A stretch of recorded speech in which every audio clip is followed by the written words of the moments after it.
The morning fog of November 23, 1944, clung to the hedgerows of Normandy like a burial shroud, and Corporal William "Billy" Hayes pressed his cheek against the cold earth, feeling his heartbeat synchronize with the distant rumble of approaching German armor. Through the primitive scope of his Lee-Enfield rifle, he could see the lead Panzer IV emerging from the tree line exactly where his commanding officer had said it wouldn't appear. The metallic taste of fear filled his mouth as he counted the silhouettes. 1, 2, 3, 4 massive steel beasts rolling directly toward the unsuspecting British column advancing through the valley below. Hayes had been ordered to maintain radio silence and hold position until the main assault, but every instinct screamed that his comrades would be slaughtered if he obeyed those orders. Wrapped in a patchwork creation of burlap grass and discarded German camouflage netting that he had sewn together himself during 3 sleepless nights, Hayes had become something that existed between the natural world and military protocol. His homemade ghillie suit had already allowed him to observe enemy movements for 36 hours without detection, but now it would either save the lives of 215 British soldiers or become his burial shroud. The acrid smell of diesel exhaust drifted through the morning air as the Panzers positioned themselves for the perfect killing field. And Hayes knew that in 60 seconds, history would pivot on whether he chose to follow orders or follow his conscience. No one in the 8th Reconnaissance Regiment knew that one man's refusal to wait for official authorization would transform battlefield camouflage doctrine forever. Billy Hayes had grown up in the gray industrial landscape of Sheffield, where his father worked the steel mills and his mother took in laundry to keep their family of 7 fed during the hardest years of the Depression. The Hayes household operated on principles of making do with whatever materials were available, a lesson that would prove invaluable on the battlefields of Europe. Young William learned to sew from his mother, who taught him that careful stitching could extend the life of any garment by years, and he absorbed his father's mechanical instincts, understanding how different materials behaved under stress. When war erupted across Europe in September 1939, Hayes was 22 years old, working as an apprentice machinist and spending his evenings hunting rabbits in the Yorkshire countryside with a rifle his grandfather had carried in the previous war. His marksmanship skills had been honed through necessity. Every rabbit meant meat on the table, and his patience had been cultivated through long hours of waiting motionless in hedgerows, observing the natural patterns of wildlife. He enlisted in January 1940, driven not by patriotic fervor, but by the practical reality that military service offered steady meals and regular pay that he could send home to support his younger siblings. During basic training at Catterick Camp, Hayes distinguished himself not through exceptional physical prowess, but through an uncanny ability to disappear into any terrain, a skill that frustrated his drill instructors and amazed his fellow recruits. While other soldiers struggled with standard-issue camouflage techniques, Hayes instinctively understood how to break up the human silhouette using available materials, often improving upon official methods with scraps of fabric and natural vegetation. His marksmanship scores consistently ranked in the top 5%, but more importantly, range instructors noted his ability to remain undetected in positions where other snipers were quickly spotted. After completing advanced training, Hayes was assigned to the 8th Reconnaissance Regiment, a unit tasked with deep penetration missions behind enemy lines, gathering intelligence and providing overwatch for advancing formations. His first combat deployment came during the North African campaign, where he learned that textbook tactics often failed when confronted with the chaos and improvisation of actual warfare. He had no idea that his childhood lessons in making do with available materials would soon become the foundation for innovations that would save hundreds of lives and change military doctrine. The broader context of Hayes's story unfolded during Operation Overlord's aftermath, as Allied forces struggled to break out of the Normandy beachhead established on June 6, 1944. By late November, the initial euphoria of D-Day had given way to the grinding reality of fighting through the dense hedgerow country of the Bocage, where every field became a potential killing ground, and German defenders held significant tactical advantages. The Wehrmacht had spent 4 years fortifying these positions, creating interlocking fields of fire that turned each advance into a costly assault against prepared positions. British forces, including Hayes's 8th Reconnaissance Regiment, were tasked with identifying German strongpoints and providing intelligence for larger operations designed to push inland toward strategic objectives. The German defenders, many of them veterans of the Eastern Front, possessed intimate knowledge of the terrain and had established sophisticated camouflage and concealment techniques that made Allied reconnaissance extremely dangerous. Standard British doctrine called for reconnaissance teams to operate under strict radio protocols, maintaining scheduled contact with headquarters and avoiding independent action that might compromise larger operational objectives. However, the reality of hedgerow fighting meant that radio communications were frequently disrupted by terrain, weather, and German jamming efforts, leaving small units isolated and forced to make tactical decisions without higher authorization. The German 21st Panzer Division had been repositioned in the Normandy sector specifically to counter Allied breakout attempts, and their tactics emphasized rapid movement and concentrated firepower designed to inflict maximum casualties before retreating to subsequent defensive positions. Intelligence reports indicated that German armor units were becoming increasingly bold in their daylight operations, taking advantage of terrain features and weather conditions to approach Allied positions undetected. The mathematics of attrition warfare favored the defenders, who could choose the time and place of engagement while forcing Allied units to advance across open ground under observation and fire.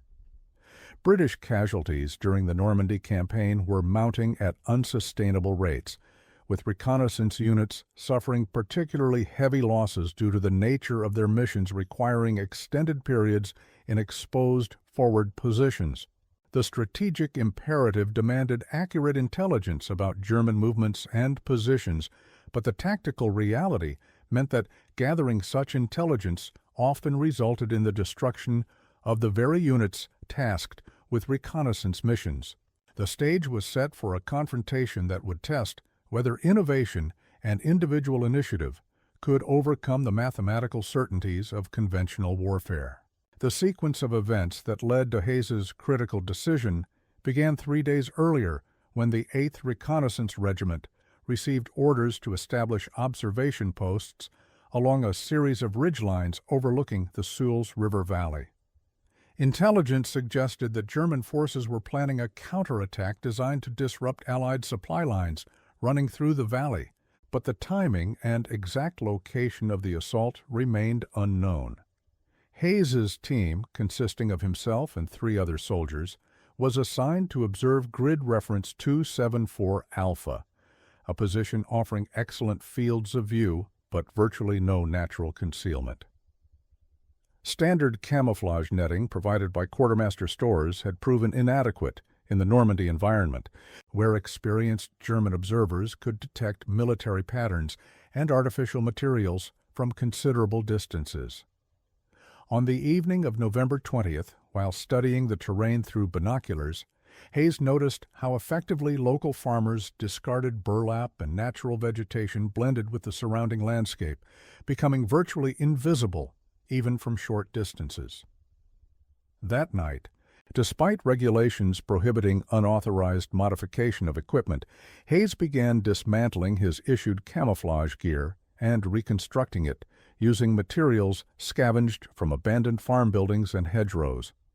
Working by moonlight to avoid detection, he carefully stitched strips of burlap onto a base of standard camouflage netting, then wove grass, twigs, and fallen leaves throughout the improvised garment to create irregular patterns that matched the natural environment. His fellow soldiers initially mocked the creation, calling it Hayes's scarecrow suit. But their skepticism turned to amazement when Hayes demonstrated how completely he could disappear into terrain where they remained easily visible. The ghillie suit, though Hayes didn't know the Scottish term for such camouflage, allowed him to observe German positions from locations that would have been suicide using conventional concealment methods. On November 21st, Hayes's enhanced camouflage enabled his team to identify a German assembly area where armor units were concentrating for what appeared to be a major operation. His report to headquarters requested immediate artillery fire on the position, but command denied the request, stating that such action would compromise ongoing deception operations and reveal Allied knowledge of German preparations. Frustrated by the response but bound by military discipline, Hayes continued surveillance while German strength in his sector continued to build throughout November 22nd. Radio communications became increasingly unreliable due to atmospheric conditions, and Hayes's team found themselves operating with minimal contact with higher headquarters. By dawn on November 23rd, German armor movements indicated that the anticipated counterattack was imminent, but Hayes had received no updated orders and no authorization to engage enemy forces. He thought the situation was manageable through conventional procedures, but mathematics and enemy capability were about to demonstrate the inadequacy of following standard protocols.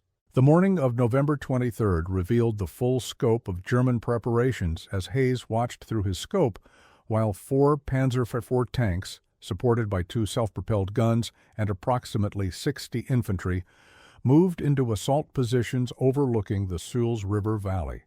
From his concealed position, Hayes could see the entire German formation deploying with methodical precision, taking advantage of early morning fog to mask their movement from Allied observation posts. The enemy commander had chosen his timing perfectly. British reconnaissance patrols had reported the area clear just 6 hours earlier, and the scheduled radio check wasn't due for another 2 hours, meaning that German forces could complete their deployment and initiate their attack before Allied units received any warning. Through his field glasses, Hayes could observe the lead British column, consisting of 2 companies of infantry supported by 3 Churchill tanks, advancing along the valley road completely unaware of the trap being prepared above them. The mathematical reality was stark. German forces held commanding terrain, possessed superior firepower, and had achieved complete tactical surprise against an enemy formation that was strung out along a narrow road with limited options for maneuver or cover. Hayes estimated that the German assault would begin within 30 minutes, allowing sufficient time for the Panzers to engage British armor at maximum range, while infantry positions provided suppressing fire to prevent escape or reinforcement. His standing orders were explicit: maintain observation, report enemy activity through scheduled radio communications, and avoid independent action that might compromise operational security. However, his radio had been damaged during the previous night's movement, and even if communications were functional, the rigid schedule meant that his next authorized transmission window wouldn't open until after the anticipated German attack had already commenced. Hayes faced the fundamental conflict between military obedience and moral responsibility as he watched British soldiers advancing toward certain annihilation while he possessed the capability to prevent their destruction through unauthorized action. The German position appeared impregnable from conventional approaches, but Hayes realized that his improvised camouflage suit might allow him to penetrate enemy lines and disrupt their attack through precise targeting of key personnel and equipment. His Lee Enfield rifle carried only 10 rounds, but experience had taught him that a single well-placed shot could sometimes achieve effects far beyond the physical damage inflicted, particularly when enemy forces were concentrated and dependent on coordination between different elements. The weight of responsibility pressed down on him as he calculated ranges, wind conditions, and target priorities, while precious minutes ticked away toward the moment when his comrades would drive into the killing zone. Every instinct developed through years of hunting and months of combat told him that action was required, but every regulation drilled into him during training demanded that he wait for orders that might never come. Hayes made his decision at 07:15 hours, when the lead German Panzer moved into its final firing position, and he could see the British column approaching the valley entrance less than 800 meters away. Abandoning his observation post, Hayes began moving through the hedgerow system, using his ghillie suit to remain undetected while closing distance to the German positions. The homemade camouflage proved even more effective than he had anticipated. German sentries, posted at 50-meter intervals, failed to detect his movement even when he passed within 20 meters of their positions. The psychological advantage of his innovation became immediately apparent as Hayes realized that enemy soldiers were scanning for military silhouettes and artificial patterns, while his improvised suit presented an organic profile that blended seamlessly with natural vegetation. Moving with the patience developed through years of hunting, Hayes required 45 minutes to traverse 600 meters of enemy-held terrain, finally establishing a firing position less than 200 meters from the German command group. From this location, he could observe the German company commander coordinating the final preparations for the ambush, while radio operators maintained contact with supporting units. Hayes's military training identified the optimal target priorities: the company commander, whose death would disrupt coordination, the radio operators whose elimination would prevent calls for reinforcement, and the lead Panzer commander whose absence might delay the initial assault. However, his practical experience suggested a different approach focused on creating maximum confusion rather than simply inflicting casualties. Hayes had observed that German units were highly disciplined but dependent on clear command structure and communication, suggesting that unexpected attacks from impossible directions might achieve disproportionate effects through psychological impact rather than physical destruction. At 0802 hours, Hayes fired his first shot, targeting the radio antenna of the lead Panzer at a range of 180 meters. The round severed the antenna cleanly, immediately isolating the tank from its supporting elements and creating confusion about whether the damage resulted from equipment failure or enemy action. His second shot, fired 6 seconds later, struck the German company commander in the shoulder, wounding him severely but not fatally, which proved more disruptive than a killing shot would have been, as medical personnel rushed to provide aid while other soldiers attempted to locate the source of fire. The psychological effect of Hayes's innovation became immediately apparent as German soldiers began firing randomly into the hedgerows. 2. Unable to identify targets, but convinced that they were under attack by a larger force that had somehow infiltrated their positions. Hayes fired 4 more rounds in rapid succession, targeting radio equipment and vehicle optics rather than personnel, creating the impression of coordinated sabotage rather than sniper fire. The German formation began to collapse as unit commanders lost communication with their supporting elements and found themselves unable to coordinate the carefully planned ambush while dealing with apparent enemy infiltration of their assembly area.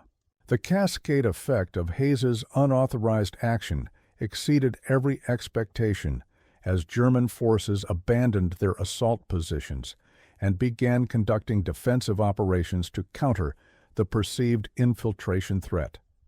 The lead Panzer, isolated by the loss of its radio antenna, withdrew to a hull-down position where its commander attempted to re-establish communication with supporting units. German infantry began sweeping the hedgerows in teams of 4, searching for enemy infiltrators, while their officers struggled to maintain unit cohesion without functioning command and control systems. Hayes continued moving through the terrain using his ghillie suit, firing single shots from different positions to reinforce the illusion of multiple attackers, while gradually working his way toward the British column in the valley below. His innovation in camouflage technology allowed him to remain undetected despite intensive enemy search efforts, and German soldiers repeatedly passed within meters of his position without realizing that their target was virtually invisible among the natural vegetation. At 0823 hours, Hayes reached a position where he could signal the advancing British column using a small mirror to flash reflected sunlight, a technique not covered by radio silence protocols. The lead British commander, Captain James Morrison, immediately recognized the warning signal and ordered his formation to take defensive positions while requesting artillery support on the suspected German locations. Morrison later reported that the scattered firing from German positions indicated that enemy forces were already engaged with unknown British elements, suggesting that a reconnaissance team had somehow penetrated German lines and was conducting independent operations.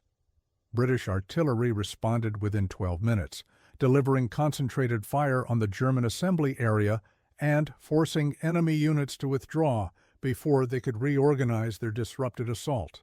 The mathematical outcome of Hayes's intervention was decisive. Instead of achieving tactical surprise against an unsuspecting British column, German forces found themselves under attack from unexpected directions while losing communication and coordination necessary for effective offensive operations. Casualties among British forces totaled 3 wounded, compared to intelligence estimates suggesting that the German ambush would have resulted in 70 to 90 British casualties and the loss of most supporting armor. German losses included 12 killed, 26 wounded, 1 Panzer IV destroyed by artillery fire, and 2 self-propelled guns damaged beyond field repair capability. More significantly, the failed ambush forced German commanders to abandon their planned counteroffensive and adopt defensive positions that allowed British forces to continue their advance toward strategic objectives. Hayes's innovation had transformed a tactical defeat into a strategic victory through the application of unconventional methods that existing doctrine had failed to anticipate or counter.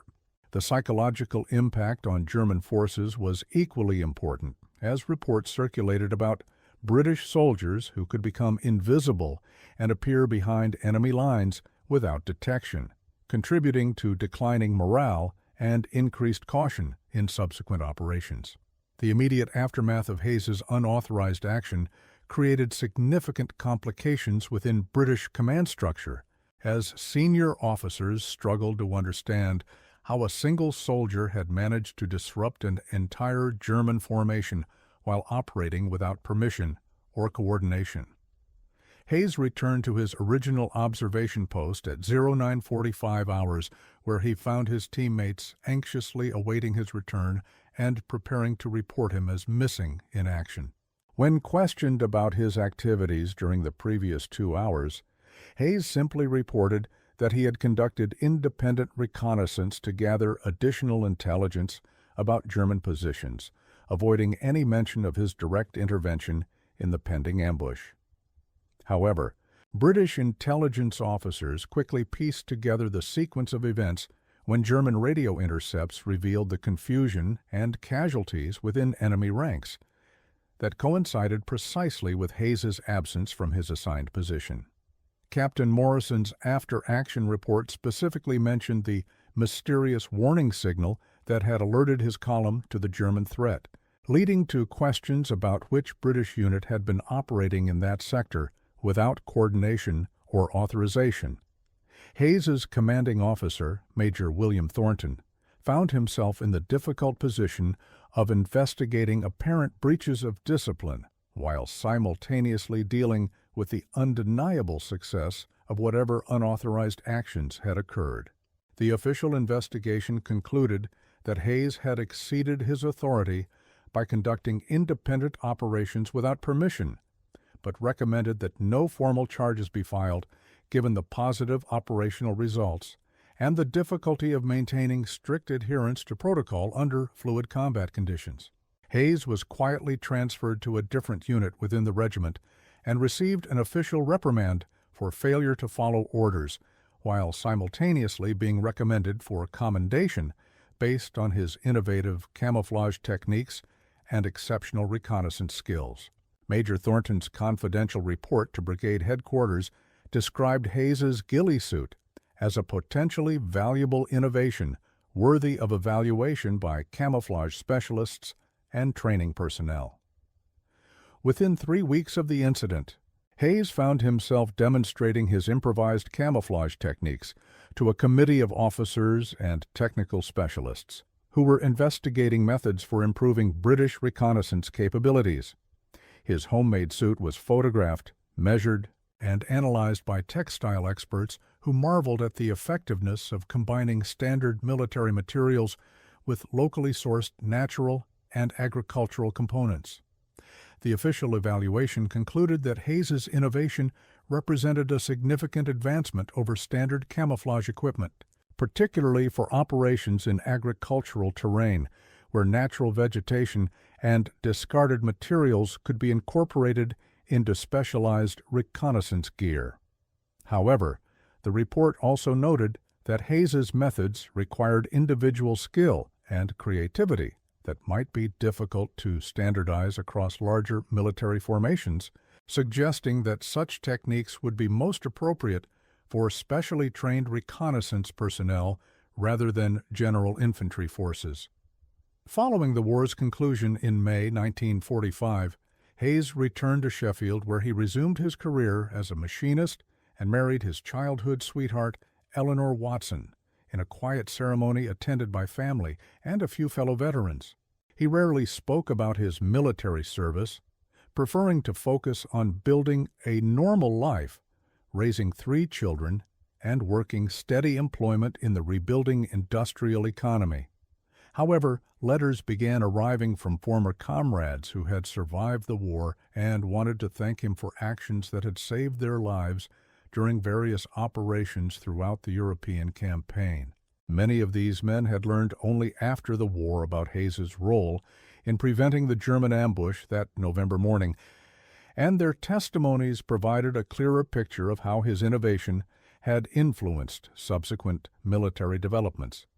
Captain Morrison, who had commanded the British column in the valley, wrote to Hayes in 1947, explaining that the warning signal had been the crucial factor in preventing what intelligence officers estimated would have been a catastrophic ambush resulting in massive casualties. Morrison's letter included copies of official documents showing how Hayes's camouflage techniques had been incorporated into British Army training programs for reconnaissance specialists and sniper teams.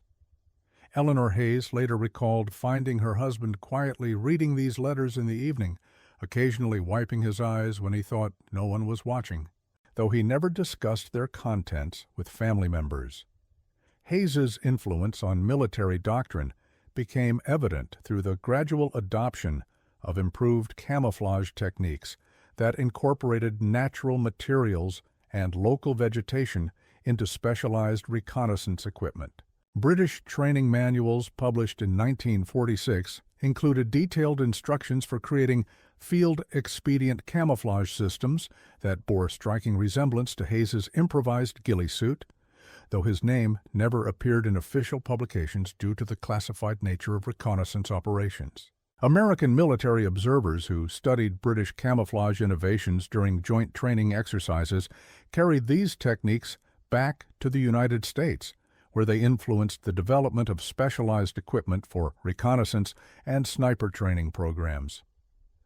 Hayes received an official letter from the War Office in 1948 informing him that his contributions to reconnaissance techniques and camouflage development had been recognized through a commendation that would remain classified for security reasons but would be noted in his permanent military record. The letter also mentioned that techniques derived from his innovations had been adopted by Commonwealth forces and shared with allied nations as part of military cooperation agreements. Hayes framed the letter and hung it in his workshop, where it remained until his death in 1987, though he never explained its significance to family members or neighbors who occasionally asked about his wartime service. The legacy of Hayes's innovation extended far beyond the immediate tactical success of preventing a single German ambush, influencing military thinking about the relationship between individual initiative and institutional doctrine in ways that would reshape reconnaissance operations for decades. British Army training programs began emphasizing the importance of adaptability and improvisation among reconnaissance personnel, encouraging soldiers to modify standard equipment using available materials when operational conditions demanded enhanced camouflage capability. Hayes's approach to combining official military gear with natural and civilian materials became the foundation for specialized training courses that taught reconnaissance soldiers how to create field-expedient camouflage systems appropriate for specific terrain and operational requirements. The psychological impact of his success also influenced military thinking about the value of authorizing junior personnel to take independent action when communication failures or rapidly changing conditions made adherence to standard protocols counterproductive. Senior officers who studied the November 23rd incident concluded that Hayes's decision to act without authorization had achieved strategic effects that strict adherence to radio silence and observation protocols would have made impossible, suggesting that military discipline needed to balance obedience with tactical flexibility.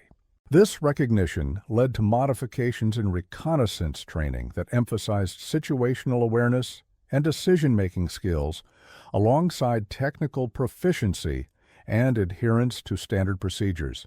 Hayes's homemade ghillie suit became the prototype for specialized camouflage equipment that incorporated lessons learned from his innovation, though mass-produced versions never achieved the effectiveness of individually crafted suits tailored to specific operational environments.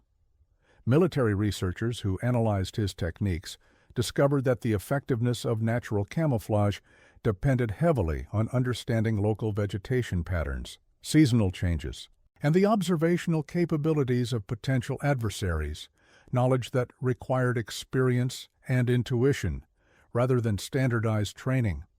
The broader implications of Hayes's story influenced military doctrine regarding the balance between centralized control and individual initiative in reconnaissance operations, leading to policies that provided greater flexibility for small unit leaders operating under communication constraints or rapidly changing tactical conditions. His example became a case study used in military academies to illustrate the importance of innovative thinking and moral courage in situations where rigid adherence to orders might result in unnecessary casualties or mission failure. The transformation from a simple Sheffield machinist to a soldier whose unauthorized actions influenced military doctrine worldwide demonstrated that individual innovation could achieve effects far beyond the apparent scope of a single person's capabilities, provided that innovation was guided by technical competence, moral conviction, and willingness to accept responsibility for decisions made under pressure. The mathematical elegance of Hayes's achievement lay in the disproportion between resources expended and effects achieved. One soldier using improvised equipment and individual initiative had neutralized a German formation that possessed overwhelming tactical advantages and should have inflicted catastrophic casualties on British forces. His story embodied the paradox that military effectiveness sometimes required breaking the very rules designed to ensure military effectiveness, highlighting the tension between institutional discipline and adaptive innovation that characterizes warfare at every level. The ghillie suit that Hayes created during 3 sleepless nights using discarded materials had proven more effective than standard-issue equipment developed by military specialists and tested under controlled conditions, demonstrating that practical innovation often emerged from operational necessity rather than theoretical design. His decision to disobey direct orders while simultaneously fulfilling the broader mission of protecting British forces illustrated the moral complexity that individual soldiers faced when institutional requirements conflicted with immediate tactical reality. The cascade effects of his unauthorized actions had prevented not only immediate casualties, but also the broader strategic consequences of a successful German counterattack that might have disrupted Allied operations across the entire sector. Hayes never sought recognition for his innovations or decisions, preferring to return to civilian life and the anonymity of industrial work, embodying the understated courage of individuals who accept extraordinary responsibility without expecting extraordinary rewards. His legacy lived on through the soldiers who survived because of his actions, the military doctrines that incorporated his innovations, and the training programs that taught future generations the importance of combining technical competence with moral courage. The boy who had learned to sew from his mother and hunt from his grandfather had become a man whose improvised solution to a tactical problem influenced military thinking across the English-speaking world, proving that the foundations of strategic innovation often lay in the most humble and practical skills. Would you have had the courage to break orders that might have resulted in court-martial in order to save the lives of comrades you had never met?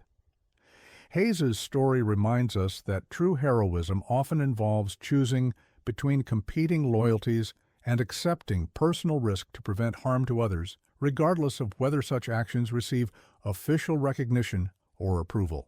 His innovation in camouflage technology and his decision to act independently when institutional procedures proved inadequate continue to influence military training and doctrine, ensuring that his legacy extends far beyond the specific battle he helped to win.